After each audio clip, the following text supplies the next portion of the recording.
जी ने कहा भस्म करना है तो इसको कर, है ना। भस्म जो अहंकार है, अहंकार जो ये 5 भूतों का अहंकार है, भस्म करना है तो इसको भस्म कर। बाकी तो अपने आप स्वतः भस्म हो रहा है। आपको महान तपस्वी और पंडित मानकर लोगों को वर शाप भय देता फिरता है। अब दुर्वासा वाला चल रहा है, कल हमने आधा किया था। लोग भी यही कहते हैं, जहाँ दुर्वासा जाता है वहाँ शाप रूप भय ही देता है। मशहूर था ना दुर्वासा ऋषि। और अभय नहीं देता। तू अपने नाम के अर्थ को स्मरण कर। दुर्वासा नाम सतचित आनंद आत्मा का है। तू आपको शरीर मान के दूसरों को भस्म करा चाहता है। अब धर्मराज जी क्या कह रहे हैं भी, तू मतलब दूसरों को भस्म करने में लगा हुआ है। जो तेरा नाम है ना दुर्वासा, है ना, जिसकी वासनाएं दूर हो गई, तू अपने नाम को सार्थक कर। अब वासनाएं जिसकी दूर हो जाएंगी तो वो क्या हो जाएगा, सच्चित आनंद आत्मा, वही अपना स्वरूप हो जाएगा। तू तो अपने आप को शरीर मान रहा है, मैं तेरे को भस्म करता हूँ, तो पहले अपने आप को शरीर वाला माना ना, है ना। अपने आप को शरीर वाला माना, सामने भी हमने शरीर वाला मान लिया। तभी धर्मराज जी ने कहा कि जो तेरा नाम है पहले तो उसको सिद्ध कर। अगर उसको सिद्ध करेगा फिर इस शरीर भाव से उठेगा। विचारें तो तू शिव रूप है, क्योंकि जन्म मरण रूपी दुर्नाम दुख देने वाला संसार। अब दुख कौन दे रहा है, संसार। संसार कौन है, जन्म मरण, ये शरीर, ये संसार है अपना। वह अहंकार, अब ये भी दुख दे रहा है। दुख की उत्पत्ति कहाँ से होती है, अहंकार से, संसार से व अज्ञान से। इससे परे हो, है ना। इससे अगर हम परे होते हैं तो फिर दुख कहाँ है, दुख तो है नहीं। वासा नाम स्थिति जिसकी सो कहिए। अब दुर्वासा कहा ना, दूर का मतलब जो दुख देता है हमें। अब दुख देने के 3 स्थान है, संसार है, अहंकार है और अज्ञान है। और वासा नाम है स्थिति जिसकी हो जावे दुर्वासा व दुर्नाम दुख असत। अब दुर्वासा, अब दुर्गुणों में जिसका वास हो जावे, ठीक है। दुर्वासा दुर्गुणों में जिसका वास हो जावे। अगर हम दूसरी ज्ञान की तरफ लेते हैं, इसका अर्थ दूर हो गई वासनाएं जिसकी।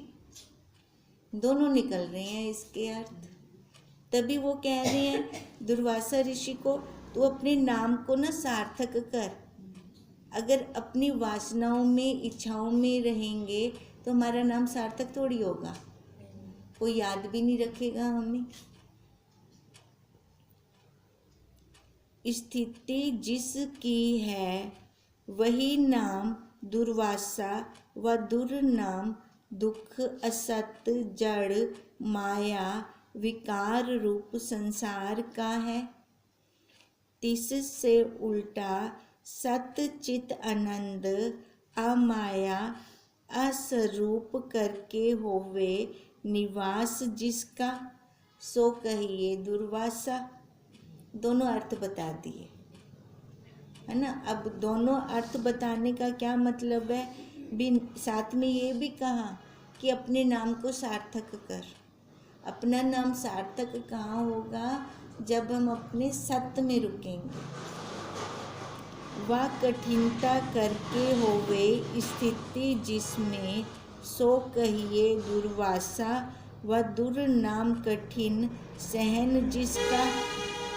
अब कठिनता से स्थिति बनती है अपने स्वरूप के अंदर, आसानी से तो नहीं बनती। क्यों? क्योंकि जन्मों जन्मों के संस्कार होते हैं। खाली इस जन्म का भी जो संस्कार होता है ना, वो भी इतनी जल्दी नहीं जाता। और जो ये जीव पिछले जन्मों के संस्कार लेकर भटक रहा है, वो कैसे जाएंगे? हम कहते हैं ना, ये मर गया, शरीर तो मरया, पर वो जीव तो निरोल थी ते गया। वो जीव तो निरोल गया ना, निरोल पूरी वासनाओं के साथ गया। अब जब तक वो नहीं मरता, तब तक अंत कैसे होएगा? तब तक ये आकार आता रहेगा, मिलता रहेगा आकार, क्योंकि ये कर्मों के द्वारा है।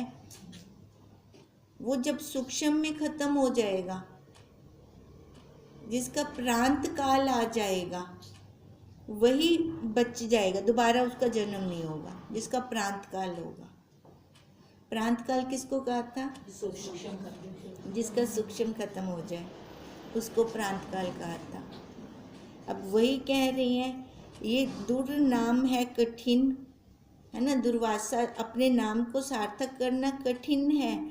ऐसे जो काम क्रोध आदिकों विषय और दुर्वासना विषय तथा माया विषय तथा सर्व माया के कार्य मन आदिकों विषय जो असंग। अब देखो कठिन क्यों है? क्योंकि यहाँ से असंग होना है हमें। असंग होकर कहाँ स्थिति बनानी है? अपने स्वरूप में, जो निर्विकार है, निर्विकल्प है, अक्रिय रूप है। निवास जिसका है सो है दुर्वासा, जिसकी वासनाएं दूर हो गई। सारांश यह है कि अवाढ मानस गोचर पद विषय मन की स्थिति अत्यंत कठिन है। वहाँ पर मन हमारी इतनी जल्दी जल्दी नहीं रुकता, वहाँ के लिए पुरुषार्थ करना पड़ता है। ये पुरुषार्थ बाहर संसार वाला नहीं है। ये पुरुषार्थ कैसा है? अपने आप में, अपने आप से लड़ाई, अपने भावों को बदलना। इसके लिए हमें बाहर से कुछ नहीं चाहिए। जब हम ये वाला पुरुषार्थ के, तभी तो उन्होंने कहा अत्यंत कठिन है। पर जिसको एक बार यहाँ रस आने लग जाए, उसके लिए कठिन नहीं है। उसको तो ये आसान लगता है, बाहर वाला मुश्किल लगता है। इससे तुम अपने पूर्वोत्तक स्वरूप में स्थित हो। हम अपने उस स्वरूप में स्थित हों, ना कि ये नाम रूप आकार में स्थित हों। और सर्व को अभय दान दो दुर्वासा तुष्रीम हुआ। नहीं तो वो क्या करते थे? मैं तेरे को भस्म करता हूँ, थोड़ा सा क्रोध नहीं आया तो भस्म करता हूँ। कहते हैं अभिदान दो सबको। अब जो अपने स्वरूप में स्थित हो जाता है ना, उसको इतनी पहले तो इतनी जल्दी क्रोध आएगा नहीं। अगर क्रोध आएगा तो वो भी क्रोध उसके हित के लिए होगा, है ना। वो भी उसमें उसका हित छिपा होगा। अब यहाँ पे अब दुर्वासा क्या बोलते? वो तो श्रीम हो गए। अब आगे आई नारद।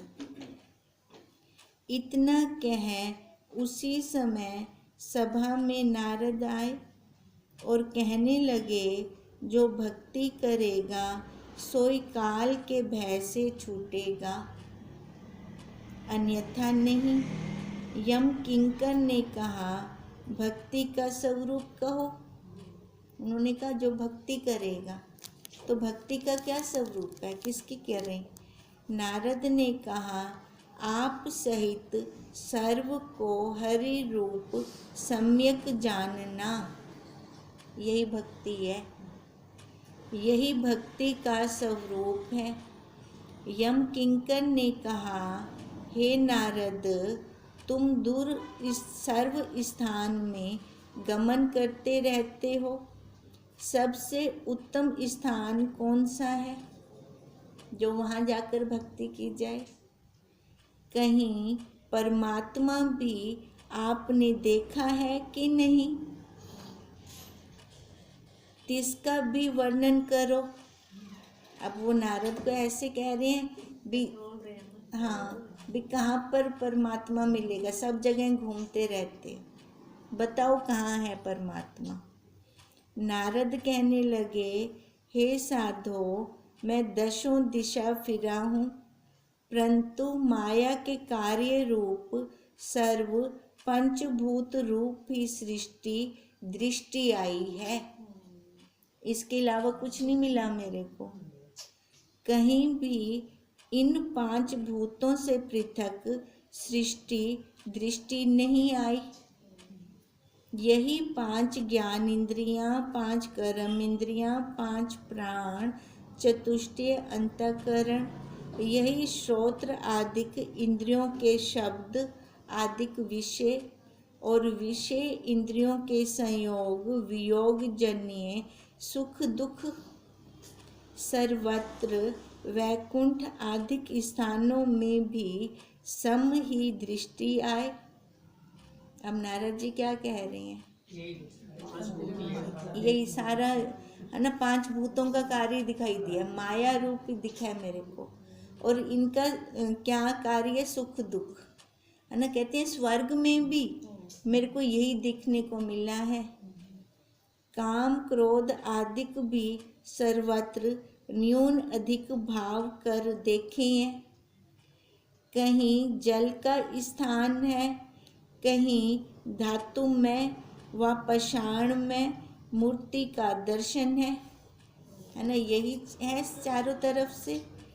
जैसे इंद्रियें अंतःकरण आदिकों का स्वभाव अस्मक आदिकों के शरीरों में वर्तता है ना। हम जैसे शरीरों में जैसे हम देखते हैं वैसे ही सब शरीरों के अंदर ये स्वभाव चल रहा है, तैसे ही सर्वत्र देखा है।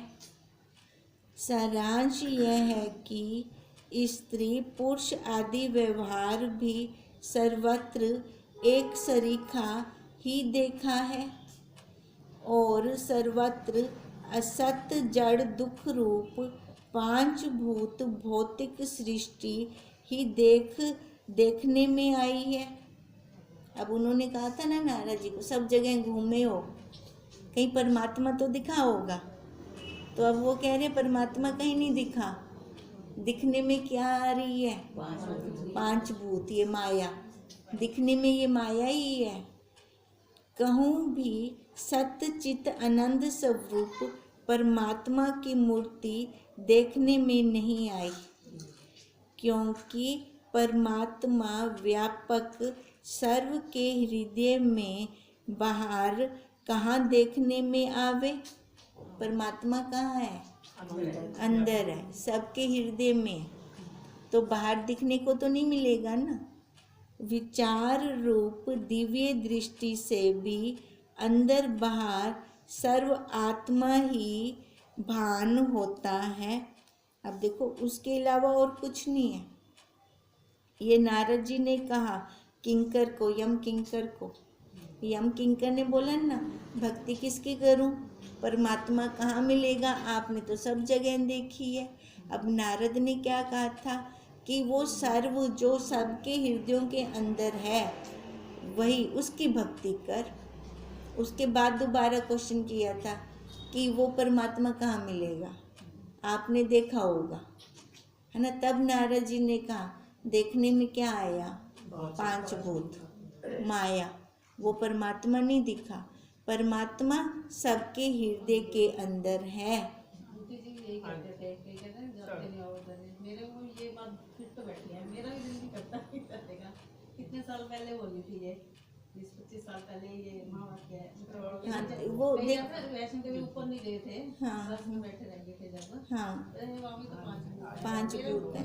जितनी मैंने ऐसी लगी ना ये बात, हाँ, अभी तक भी तो वही है ना, बाहर वही मूर्ति रूप दिखेगा 5 भूतों का है ना। 5 भूतों के द्वारा बनाया हुआ, 5 भूत वाले ही बनाएंगे उस 5 भूतों को, पर वहाँ पे तो 5 भूत भी नहीं है ना। तो वो तो सबके हृदय के अंदर बैठा है। तभी तो परमात्मा ने सबके लिए ना समता रखी है। जो इंद्रियों से शिथिल हो, ऊपर ना जा सके, वो देखेंगे कैसे उस परमात्मा को? वो तभी तो वो अंदर बैठा है ना। वो उसने ये बोला कि जिसने देखना है मेरे को अपने अंदर देख ले, कहीं जाने की जरूरत नहीं है। तभी तो सारे इंद्रियां लगा सके नहीं, इंद्रियों से नहीं दिखना, वो वहां से नहीं मिलना, वो अपने अंदर बैठ के उसको देख सको, अपने आप में देख सको कहीं, तभी वो समता आ गई ना सबके अंदर। नहीं तो ऐसे समता कैसे आती? फिर तो पक्षपात हो जाता। अब आगे आए सनक आदिक। इतने में सनक आदिक आए, ये ब्रह्मा जी के मानस पुत्र हैं, और कहने लगे कि हे नारद, सो नित्य चिद अनंत परमात्मा अंदर तुम्हारा, हमारा तथा सर्व जगत का आत्मा है ना। वो तो अंदर ही है, बाहर देखने में कहाँ आवे। यद्यपि अस्ति भांति प्रिय रूप आत्मा ही अंदर बाहर भेद रहित सर्वदा सर्व को प्रत्यक्ष दर्शन होता है। अब अगर विधि पक्ष से देखते हैं तो उसी का ही तो दर्शन हो रहा है ना। अस्ति भांति प्रिय रूप से देखें वही तो है। ये अब कौन कह रही हैं? सनक आए और कहने लगे, हे नारद, नारद जी को कह रही हैं। अब नारद जी ने बोला था ना पीछे, तथापि सम्यक विचार दिव्य दृष्टि से जाना जाता है कि सम्यक विचार रूपी दिव्य दृष्टि से रहित पुरुषों को पूर्वोत्तक स्वरूप जाना नहीं जाता। अब क्या कह रहे हैं? जो दिव्य स्वरूप है ना, वो कैसे जाना जाएगा? दिव्य दृष्टि से। दिव्य दृष्टि के बिना पुरुषों को हम जान नहीं सकते, है ना। अब ये पुरुष किसको कहा?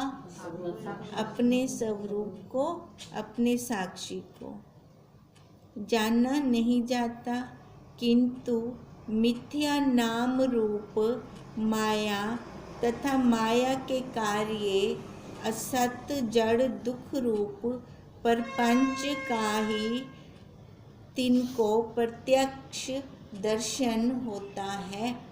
अब देखने में क्या आ रहा है? माया, मिथ्या पांच भूत, जड़, आत्मा अधिष्ठान, ज्ञानी अज्ञानी सर्व को प्रत्यक्ष ही है। चाहे वो ज्ञानी है चाहे वो अज्ञानी है, आत्मा तो सबको प्रत्यक्ष है। जानने ना जानने का भेद, भेद क्या है? एक नहीं, हाँ, जानना नहीं है तो होंदे अंदर भी। सारांश यह है कि अधिष्ठान तथा कल्पित का विचार करने से प्रथम अपरोक्ष अधिष्ठान के प्रतीति पूर्वक ही मिथ्या कल्पित नाम रूप की पश्चात प्रतीति होती है सर्व को, सभी को। क्या सारांश कह रहे हैं? अधिष्ठान तथा कल्पित विचार करने से प्रथम अपरोक्ष अधिष्ठान भी, उससे भी पहले अपरोक्ष अधिष्ठान प्रतीति पूर्वक ही, है ना। अब जो ये मिथ्या जो जान रहे हैं, मिथ्या भी हम किसके सहारे से जान रहे हैं? साक्षी है ना, तभी उस मिथ्या का भी ज्ञान हुआ ना, ये मिथ्या है। अधिष्ठान की प्रतीति पूर्वक ही मिथ्या कल्पित नाम रूप की पश्चात प्रतीति होती है ना। बाद दी प्रतीति थींदी है सर्व को, सभी को, चाहे वो ज्ञानी है चाहे वो अज्ञानी है। परंतु जानने न जानने का भेद है दर्शन का नहीं। जिसने जान लिया उसने पा लिया, जिसने नहीं जाना वो दर्शन करने जाएगा, दर्शन करेगा ना, वही देखेगा। अब वो दर्शन को देखने जाए तो क्या दिखेगा? नाम रूप। अब यहाँ पे हम किसको पक्का कर रहे हैं? हाँ, ना अपने स्वरूप को नहीं पक्का कर रहे, नाम रूप को पक्का कर रहे हैं। दिखने में नाम रूप। देखो, जिसको ज्ञान हो गया कि ये 5 भूत ही हैं, वो जाएगा क्यों? वो जाएगा क्यों? है ना। अगर जो जाता है तो किसके लिए जा रहा है?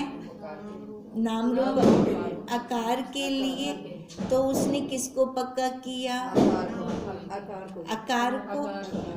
इधर इस आकार को पक्का किया, तभी सामने वाले आकार को भी पक्का किया, है ना।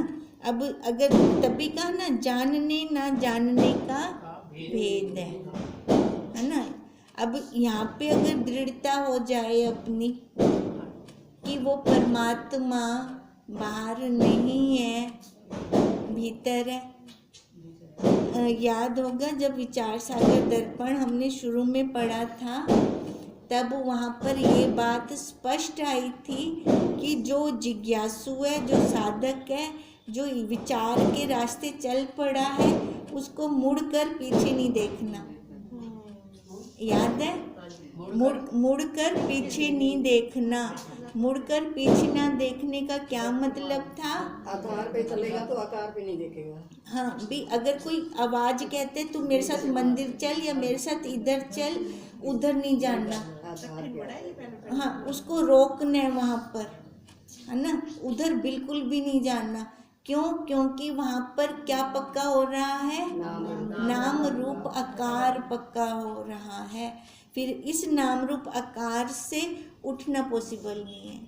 यहाँ से फिर हम नहीं उठ सकते, है ना। तो इसलिए हमें पक्का पहले अंदर बढ़ाओ ना परमात्मा। वो परमात्मा को अंदर देखो, बाहर देखने की लोड़ क्या नहीं। अब यहाँ पे कहोगे ये मतलब हमें उल्टा रास्ता बता रहे हैं, सबको मंदिर मनना तो मना कर देते हैं, बिल्कुल सही रास्ता है, पर नहीं, नहीं। जब तक हम खुद वहाँ पे रोक नहीं लगाते, तब तक हम यहाँ पक्के नहीं हो पाएंगे। जाते भी हैं तो वो आत्मा के दर्शन करते हैं, उस पे ध्यान नहीं जाता, अभी नमस्कार से करते हैं ना, जानना नहीं है वहाँ पर। वैसे अब कहीं चानन पड़ जाता है तो भाव वही होता है। वो चलो अपने आप को समझाने की बात है, ठीक है। पर देखो, अगर पक्का हमने पक्की दृढ़ता करनी है ना, तो मतलब ये खुद को निश्चय करना पड़ेगा, खुद को ये पक्का करना पड़ेगा हमें कि वहाँ भगवान नहीं है। वो स्थान पवित्र हम कह सकते हैं जरूर, ठीक है ना। पर भगवान के दर्शन हमें कहाँ गुरुदेव ने कहे हैं कहने को? अपने अंदर। जब ये हम अपने आप से पक्की दृढ़ता वाला प्रॉमिस नहीं ले लेते ना, तब तक हम सफल नहीं हो पाएंगे, है ना। तभी वो कह रहे हैं, जानने ना जानने का भेद है, दर्शन का नहीं।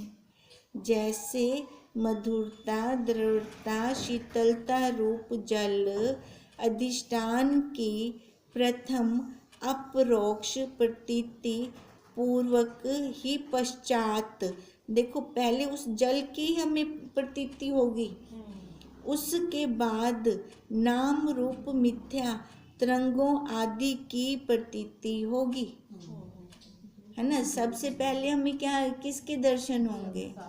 उस आधार जल के। उसके बाद वो आधार है, उसके बाद हमें ये तरंग बुध बुधे इनकी प्रतीति होगी। तो फिर हमें उधर क्यों जाना? हमें कहाँ रुकना? अपने आधार पर। जैसे सुवर्ण अधिष्ठान की प्रथम अपरोक्ष प्रतीति है, बाद में मिथ्या नाम रूप गहनों की प्रतीति होती है, जैसे रज्जु, शुक्ति, प्रथम, ठूठ आदिक अधिष्ठान अपरोक्ष प्रीति पूर्वक ही पहले वही रस्सी के दर्शन होंगे, बाद में कल्पित जो हमने उसके अंदर सांप को रचा है ना, माला को रचा, ये नाम रूप की ही प्रतीति होगी। फिर पहले है तो वही है ना, पहले अधिष्ठान तो वही है रस्सी, रस्सी के बाद हमने कल्पना कर दी ना। क्यों? क्योंकि हमने रस्सी को ना जाना, हमने कल्पित को जान लिया। अब ऐसे ही हमने उस ब्रह्म को ना जाना, इन नाम रूप आकार कल्पित को जान लिया इत्यादि अनेक दृष्टांत हैं। तैसे तुम्हारे हमारे तथा सर्व जगत के स्वरूप सतचित आनंद आत्मा अधिष्ठान के प्रथम अपरोक्ष दर्शन पूर्वक ही, देखो सबसे पहले हमें उस साक्षी के दर्शन हुए, उसके बाद कहते हैं अपरोक्ष, परोक्ष भी नहीं, अपरोक्ष है ना, हमारा खुद का अनुभव है, चाहे वो ज्ञान है चाहे नहीं है। एक छोटा बच्चा भी जानता है भी हूँ आत्मा को, चाहे भले प्रकार हो ही शरीर समेत आत्मा को समझदा पे, पर जानदा तो वो भी पे। उसके बाद हमें ये नाम रूप घट पट आदिकों के दर्शन होते हैं।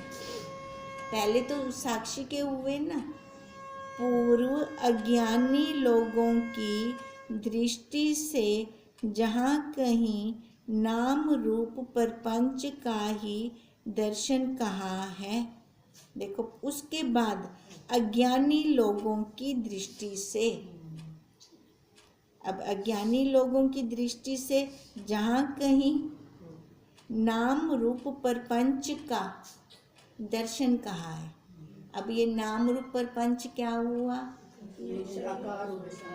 आकार हो गए है ना, जहाँ पर भी शिव धाम हो गया है ना, ये वैष्णो माता धाम हो गया, कहीं कहीं पर भी ये बाद में ये सारा उसका ये नाम रूप प्रपंच का ही दर्शन है।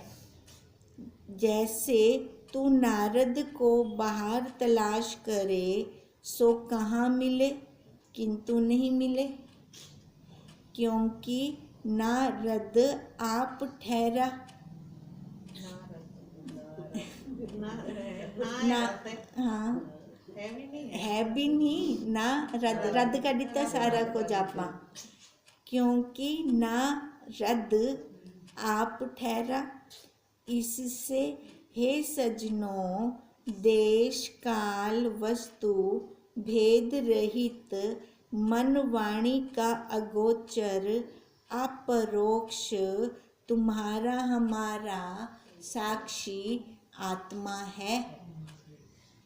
सोई आनंद नित्य चिद्रूप है, वो आनंद हम सबके पास है, कोई इस आनंद से खाली नहीं है।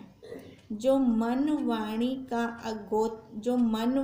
का गोचर देश काल वस्तु भेदवान पदार्थ है ना, मन वाणी का गोचर, अगोचर नहीं गोचर, ये जो भेदवान पदार्थ हैं सो दुख रूप दृश्य जड़ रूप है ना, जो इन आंखों से देख रहे हैं, वाणी से बोल रहे हैं, कानों से सुन रहे हैं, ये क्या है? मिथ्या है, जड़ रूप है और दुख रूप है। इससे बाहर मत खोज, जो पिंडे सोई भरमिंडे। नारद जी तुरशीम हो गए, बाहर कहाँ जाएं उस परमात्मा को देखने? वो परमात्मा कहाँ है? अंदर ही है, तो अंदर ही उसको देख लें, ठीक है? अंदर देखेंगे तो वो मिलेगा, ओम तं नमामि हरिं परम। ओम तं नमामि हरिं परम। ओम तं नमामि हरिं परम। अब ये